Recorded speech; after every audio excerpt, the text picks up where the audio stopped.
அஸ்ஸலாமு அலைக்கும். இப்னு உமர் ரலியல்லாஹு அன்ஹு அவர்கள் கூறியதாவது: பத்ரு போரில் கொல்லப்பட்ட எதிரிகளின் உடல்கள் ஒரு பாழங்கிணற்றில் போடப்பட்டிருந்தன.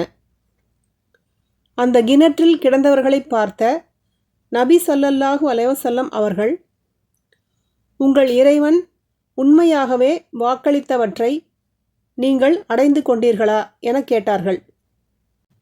இறந்துவிட்டவர்களை அழைக்கின்றீர்களே என அவர்களிடம் கேட்கப்பட்டது.